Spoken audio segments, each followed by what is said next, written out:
So this is the Culture Declares Emergency Roundtable with vegan dinner, plus cheese on the side, no obligation. So what's going to happen is several of the projects that are exhibiting in the expo are just going to give a little, very short chat about how their project delves with ecology and nature. And they are OSR projects, Grey Cube projects, Salt Road, Curiosities, Marsha Tusink. Oh, H10. Mother. Anyone that wants to say something, basically. And so if you're talking, I'm going to point this in your face, and you can hold one of these. You can start. Thank you very much. I'm one of the coordinators of Culture Declares Emergency. We are a growing movement of people in the arts and culture declaring a climate and ecological emergency. We pledge to tell truths, take action and seek justice. Arts and culture can lead to creating a regenerative future, we believe, that protects the planet and sustains everyone, everywhere. So anyone can join Culture Declares Emergency. It's a grassroots hub organisation, so I'm the coordinator of regional and international hub, but we kind of rotate it. We have hubs in the UK and also one in Australia, and we have one in India, but you can go online to Culture Declares Emergency, just Google culturedeclaresemergency.com, and you can declare and you can join and you can get involved. It's a movement, and I'm a volunteer, and it's run by volunteers. We do have core funding from the Gulbenkian Foundation to pay for our campaigns and our media platform, our digital platforms, and a national coordinator and a social media coordinator. So I'm just going to talk just for a couple of minutes about my work, and then I'm going to pass it on. So I'm very interested in I'm part of the biophilic city network. So biophilia is love of nature, and biomimicry and biophilia is kind of quite known in landscape architecture and built environment, so copying nature to make better designs to solve human-made problems. But it's kind of very design orientated, and I'm more interested in process-based biomimicry or biophilia. So by that I mean we're actually looking at exploring the nature within our human nature, and sort of using kind of creative methodologies and practice to explore who I think we really are underneath the kind of social conditioning and habitual patterns that we sort of inherit and we grow and we kind of foster and cling on to. So I work with climate scientists and use their work as an archive of live information. So I've got two works here. I've got some bark down there that I found from eucalyptus tree growing on site when I did the residency here for a week. And then it was kind of responding to the site, and so then I kind of cut and paste edited versions from a book called How Ideas to Postpone the End of the World by Aiton Krenak, who's an indigenous activist and leader from Brazil. And I basically changed his text and adapted it, pasted it, and sort of painted stencil it onto the bark. So I kind of took that, I thought, well, what would it, if I could talk to the tree, what would the tree tell me? So some of the scientists I work with, it's not such a silly idea, because they're looking at how trees hold memory. So there's a lot of scientific research going into how trees remember extreme climates, they remember kind of when they're being attacked by pathogens, and they hold that memory. And also, everybody knows here about the underground web and how trees support each other through the mycelial network, and they share nutrients and information about invasive threats to themselves. So Alton's view is really talking about saying how our current environmental crisis is rooted in society's flawed concept of humanity. So we think we're separate, and we think we're better than the rest of nature, and we think we're separate. And for me, that's what's caused the climate and ecological crisis. Because if we have that view, then we can kind of do what we want to nature. It doesn't matter so much. It's really poignant to being here and being close to the kind of the way nature is in the kind of chemical wasteland just over the road. So it feels really personal to be here, see that sort of thing, and then think about how that's leaching out to the sea and how people are harvesting shellfish and kind of eating it, and it's going, so it's quite a pertinent sort of feeling, really. So the other piece I did is a projection in PADA 2, and it's an AI-generated plankton portrait project. So I've been working with marine ecologists, and they've been giving me images, microscopic images of phytoplankton, which are plants, and they're the basis of the food chain for everything in the sea. But also they take out as much CO2 through photosynthesis as all the trees combined in the planet. And when you go to the sea and you smell the sea, that's plankton that you smell. And apparently, according to the scientists, they must be right, when that gas that makes the sea smell like it does, it makes clouds form. So water condenses around that chemical. And so really with that phytoplankton we wouldn't have any rain. So it's like something like that important, and that how much we depend on that to such an extent. So I thought, well, what would it be if since we're kind of worrying about AI, does it have consciousness, will it have intelligence, will it kind of take over the world? But at the same time, we don't even accept our own consciousness, our own nature consciousness, because we think we're separate and nothing from everything. So we're worried about AI being conscious at the same time we don't even accept our own consciousness properly, I think. So I thought that would be quite interesting to ask AI to generate portraits based on data sets of like billions of portraits of people, and then ask it to try and create portraits of plankton, and then kind of mess with that algorithm, mess with that through the different kind of ways that you can work in ArtBreeder I used. So so those are the works. Stunned everyone with silence. Now I wanted to pass on the microphone to you guys. Thank you. Where should I? Wherever you want. As of course, like everyone else, we're also very concerned about what's going on and what is going to happen. Our approach is, now it's called emergency, and we totally acknowledge that it's emergency and we have to do something. But our approach is more on the positive, like connect with nature in a positive way through memories. So our work down at the swimming pool is about an interactive work where we invite the audience to come, collect some plants for us to kind of build up our little garden in there, like this one. It's one of the plants we got. And hang it up as a kind of small roof, kind of forest roof for us. And then we asked the audience to give us a memory. This time we gave them a little tea to drink, mint tea, and some small fruits to eat, to kind of connect to something very tasty, smells and senses. And then we asked them to close their eyes, and we guide them through a little trip to nature. And then we asked them to open the eyes again and ask anyone who wants to participate with a memory. And we always get very interesting, very touching stories. And then we pick a song, because we have made a lot of songs with memories of nature, and play back a song. And it's a kind of an interaction, a give and take for these kind of memories.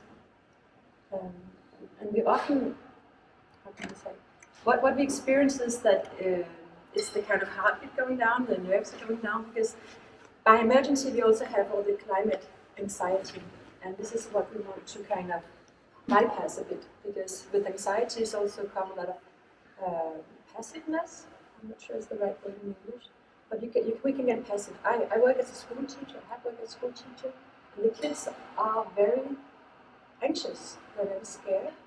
And when they reach around the teenager, they also get like, all this about nature and also the climate, they don't want to hear about it, they just want to go and do their life and buy a lot of things and so on. But my work is more looking at how plants have been moved around the planet, and that legacy that started with colonialism and taking plants by ship and moving them to a totally new context, and just thinking a little bit about like, okay, what was the mentality in that situation that has led to this situation? And I think it's difficult to totally demonize it, because I think obviously there was so much. Can you imagine, right? Like you take a boat across the sea and you love plants, and then you find like some amazing plant that you fall in love with, and then you're going to bring it back and share it with people. So I, kind of appreciate the wonder that was involved with that as well. but then also that somehow the mentality of being, I don't know, possibly disconnected enough from nature to think about how would you know what the consequences of that was, basically. So that's one thing that I'm looking at in the work. And then when I heard about the theme of territory here, that made me interested in the botanical gardens here, which are colonial collections. You guys went to them. So one of the videos takes a lot of the text from the labels that are in the botanical gardens that talk about where they come from, if they're invasive, if they're naturalized, if they're toxic, and that kind of thing, overlaid with images of exploration. And then to think about here and the toxic and the post-industrial situation and the plants that are growing back.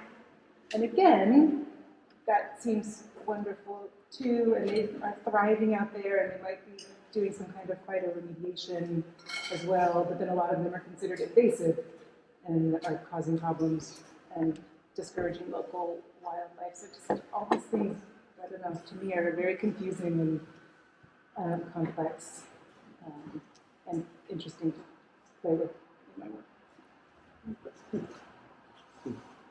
Thank you. I'm Sally, and I'm work with Jamie a lot. We devise a lot of our projects together, but also I've got my painting practice, which kind of connects and doesn't. But my project's also connecting to the last two, and I'm working with plants a lot as well. And I did a project last year in the think tank in Birmingham, which is a climate change museum. So I did a massive painting, and it's a permanent part of their display. And it was all about plant blindness. So it's kind of the idea that plants are less important than other things in climate change. But in that, I had 4 huge panels, and I had different colours to explore different kinds of plants, but also different issues within climate change. One was red flowers, blue, black, and green. But I just wanted to read you out what I wrote on them. The title was Collapsing Colony, We Foragers Unquiet. And the other one was Diversity is the Key to Growth. But the actual line was Diversity of Plants and Insects is the key to growth of food.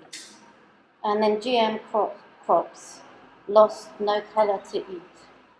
I spend just as long creating those lines as I do the painting. And the work I've got down there is called Hormonal Seas, which I see it as a start of something, really. But it's, I knew I wanted to work with the seaweed, so I read before I came here that people are complaining there's too much black seaweed on the beaches. So when I use the plant, it's very much a symbol. And I kind of see it quite a raw thing, really. I think it almost relates to cave painting in a way. But it almost feels like I paint, therefore I am. You know, it's kind of quite basic and quite raw. And I'm just getting to know those works because I did make them here. And it's it may be a black flower, but it's also like a big black hole or a void or something. And there's another painting called No Smell Left down there, which I actually made in lockdown. So it's obviously about COVID, but it's also about laboratory plants and things like that. So it's I find it really hard to talk about climate change, you know, because I feel I'm really random as a painter, you know, and when I make those works, I kind of just put big spots on everything, and then kind of, after having done my thinking, and then I just kind of go into a random space and really try and trust the process of making, and that's what happened. The other symbol is to do with waves and water coming, but it's, yeah, that's enough for me. Hi, my name is John Angel. So I'm the curator and director of Great Food Projects. The way how we are trying to make realize our audience what is going on this climate crisis has been through workshops and thinking laboratories. So from the curatorial project, many different modules of actions are derived. We try to apply it within the Not Just exhibition. And one of those is the education program. So we invite not just artists, we have been working with an astrophysicist, biologists, and in the last couple of years, we have been incorporating artists that have like a diverse education. So that, for instance, they were at the beginning people studying textiles, and from textiles they went into investigating how nature can contaminate less, because you know that textiles is an industry that contaminates a lot. You know, the chemicals that are used to dye textiles are quite strong. So we have been trying to work with artists that have that kind of awareness what is going on. And for that reason, when we do our exhibitions, the education program has been quite important. How we do this, we have been exploring two areas, two territories of knowledge.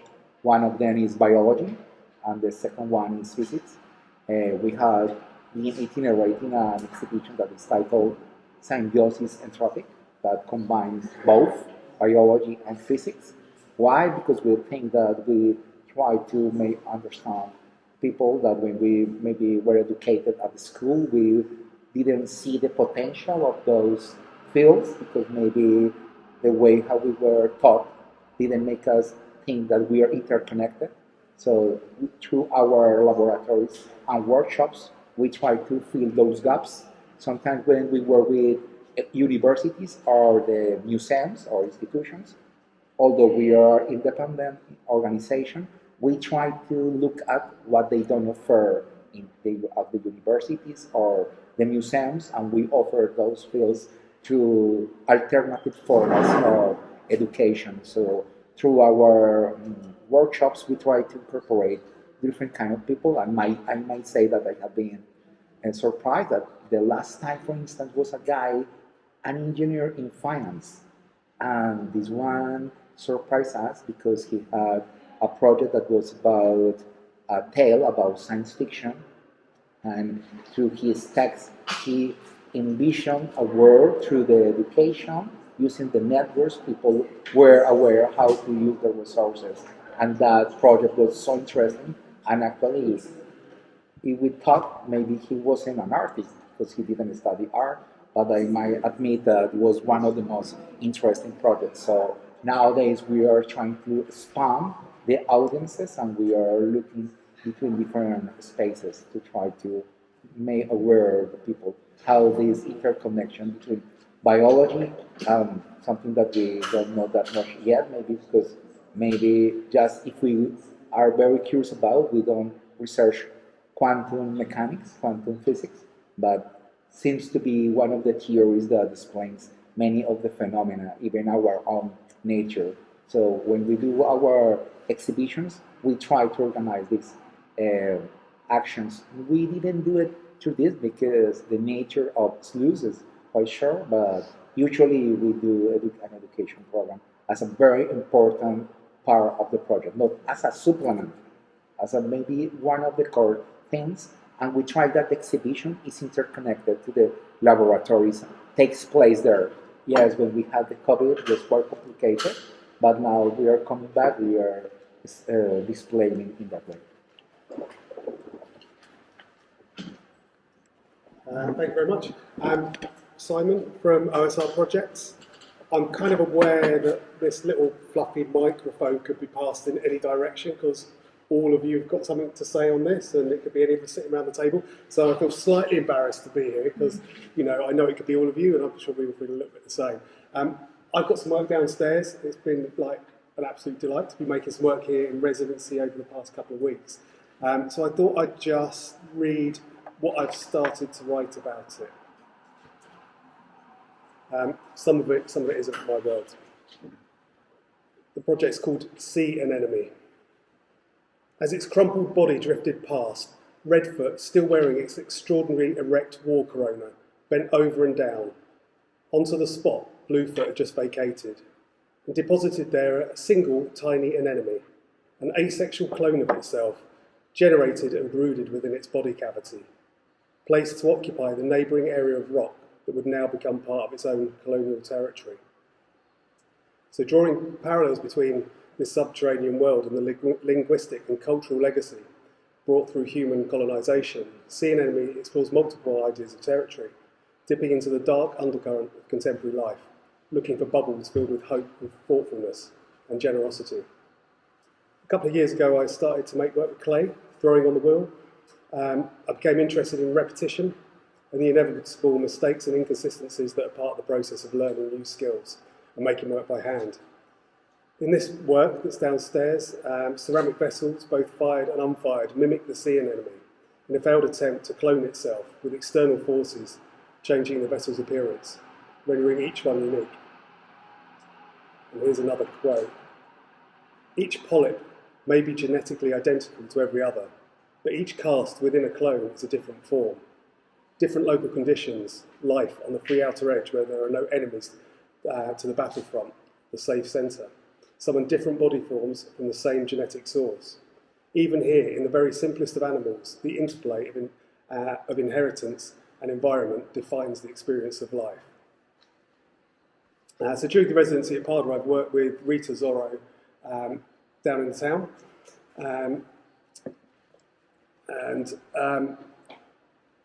It's a ceramic studio, and I've been throwing and making work out of local clay. And I've also been hand building architectural structures that I found from around the Barreiro industrial estate. I then smashed up all the unfired clay and making piles of rubble. The filed vessels were placed among the fragments of clay, the spoils from the making process, all bedded on a fine yellow powder. These elements reference the post-industrial heritage of Barreiro through its crumbling architecture and the history as a site for production of chemicals and the distinctive yellow sulphur used in fertilisers. In this work, materials and forms become proxies for human life and the impact we have on our surroundings. I bought a bag of sulphur, but the smell and toxicity, even through the thick plastic, rendered it unusable for me. Powdered yellow road marking chalk became a viable substitute.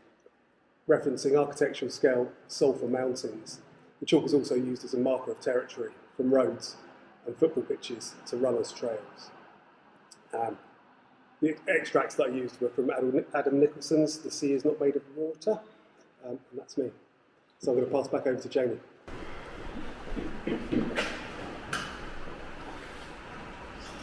Is it important to hold it close? No. Well, okay, thank you for inviting me to this round table. As you, I also feel very, very humble to be talking loud and everybody listens to me, so thank you so much. I had to work at the startup Barreiro. I had a Liporella, was 23 meters long. It was vegetables on the photos. I'm a photographer.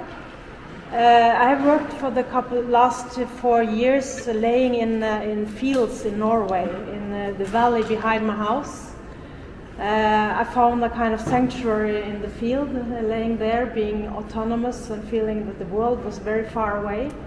And I saw these vegetables growing, and I felt they were very beautiful. And I got to know a farmer. She was 75 years old. She was doing this for 25 years, and before that she did 30 years of cows, almost all ecological. And she learned me that it takes 30 years to make soil ecological before you can call it ecological. So it's a very long process. And the way she weeded her vegetables, she weeded one vegetable and got back and looked at it, and oh, so beautiful, and she got to the next vegetable. So it was a very sensitive way of growing. Her techniques were very wonderful to look at. And after a while we got to know each other and we had a conversation, and I felt that although I didn't know anything about, less at least, about vegetable and growing, I was very stupid, I think, in those conversations.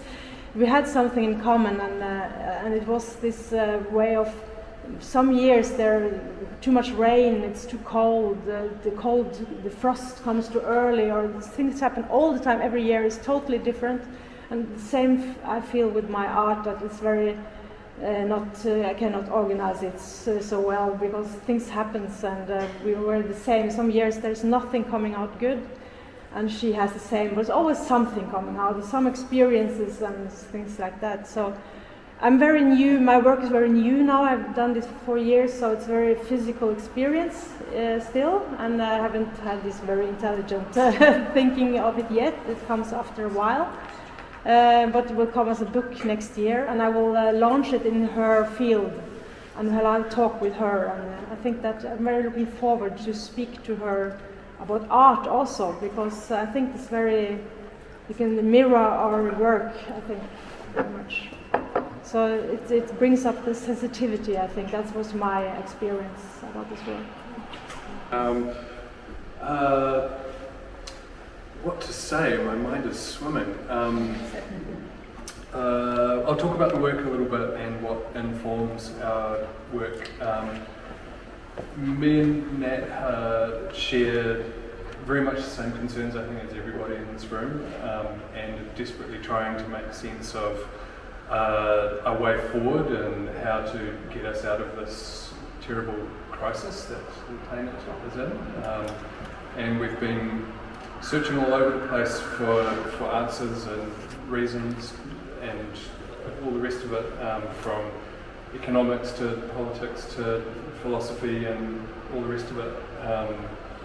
And the work itself, the things we kind of settled on were concepts of debt, and debt both in terms of debt to the planet, debt to future generations, and debt as the driving force of the capitalist societies that we live in, and the refusal to forgive debt. A debt is a debt and it always must be paid,